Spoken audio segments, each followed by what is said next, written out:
Hey everybody, what we're going to do today is make some very easy pumpkin pecan scones. I'm trying to stick with the seasons here and give you a little bit of fall. So I'm going to include a little bit of pumpkin in this recipe, and these scones are absolutely delicious. You'll be able to take them to work and your coworkers are going to love you for bringing this little treat in. So the recipe is going to start off with us putting our dry ingredients into the food processor. First we're going to add the flour. And you see how I'm measuring the flour? I'm using the cup and then I'm using the back of a butter knife just to make sure that the measurement is correct. Next we're going to add our sugar, and please don't panic about the recipe because it is in the link down below and it's going to take you to gdseasoning.com. The spices that we're going to use in the scones consist of cinnamon, salt, nutmeg, cloves, and ginger. It's a great combination for this scone. And our final dry ingredient is baking powder. Now all of the dry ingredients go into the food processor along with some very cold butter that has been cut into cubes. Now this is the opposite of what we've done in the past when we're baking. I always tell you use room temperature ingredients. However, certain pastries require that the ingredients be cold, and this is one of them. So now what we're going to do is just pulse the dry ingredients and the butter together until the butter is in small pieces or the mixture resembles a coarse ground meal. Now if you don't have a food processor, you can still make this recipe. It's just that you're going to have to use a pastry cutter, or you're going to have to break the butter up into the dry mixture by hand, which is a little work, but it can be done. Now we're going to move on to the wet ingredients, and they are 1 egg, we're going to use some half and half, and the actual pumpkin. Now I'm using canned pumpkin and you only need a half a cup, but if you want to brave a whole pumpkin and go through all that just for a half a cup of pumpkin, go ahead, but I'm going to use the can.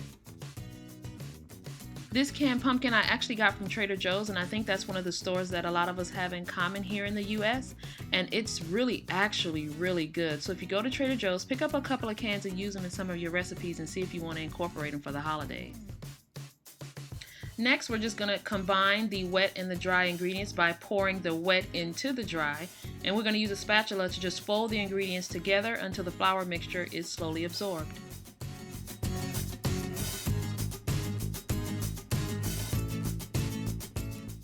Now as the dough comes together, it actually makes you question, if it's going to work or not, but it is. Just give it some time and continue to fold it using the spatula.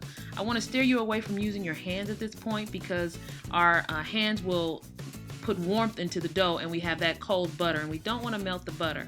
So just as the dough is starting to come together, add your pecans and continue to fold until it is nice and combined.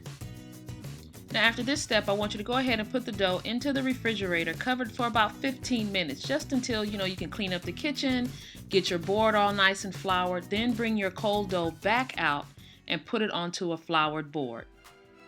The reason why I had you put it in the refrigerator was because once your hands start to touch it, we want to make sure the product is going to stay cold. Now I'm using gloves, you don't have to. Chances are you're going to use your bare hands. Make sure they're nice and floured, and you're just going to press the dough out to an 8 or an 8.5 inch disc. See, there's no need to roll the dough out. You can simply just press it with your hand and don't rough it up too much. All you have to do now is cut it in half, and then if you want a total of 6 scones, which are fairly large, you're going to cut each half into 3 pieces. But I suggest you go ahead and cut each half into 4 pieces, and that way you'll have a total of 8 scones. Now for the sake of the video, I cut the scones into 6 pieces, but I also made a second batch with no nuts, and I cut it into 8 pieces because one of my nieces was actually going to take these scones to work the following day.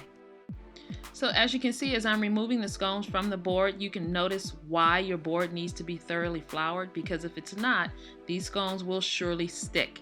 So make sure your board has plenty of flour. So now they are on a lined baking sheet, and I'm just giving them a brush with some half and half. And then we're going to put them in the oven at 425 degrees for about 15 to 16 minutes. And then they come out amazingly flaky, lots of air pockets, and they have a slight shine to them from the half and half. You're going to let them cool completely before you ice them.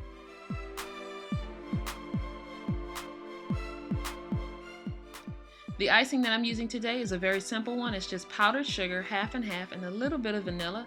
And what I did was I made it before the scones started to bake. That way it can sit and thicken, and that's why you have such a thick textured icing at this point.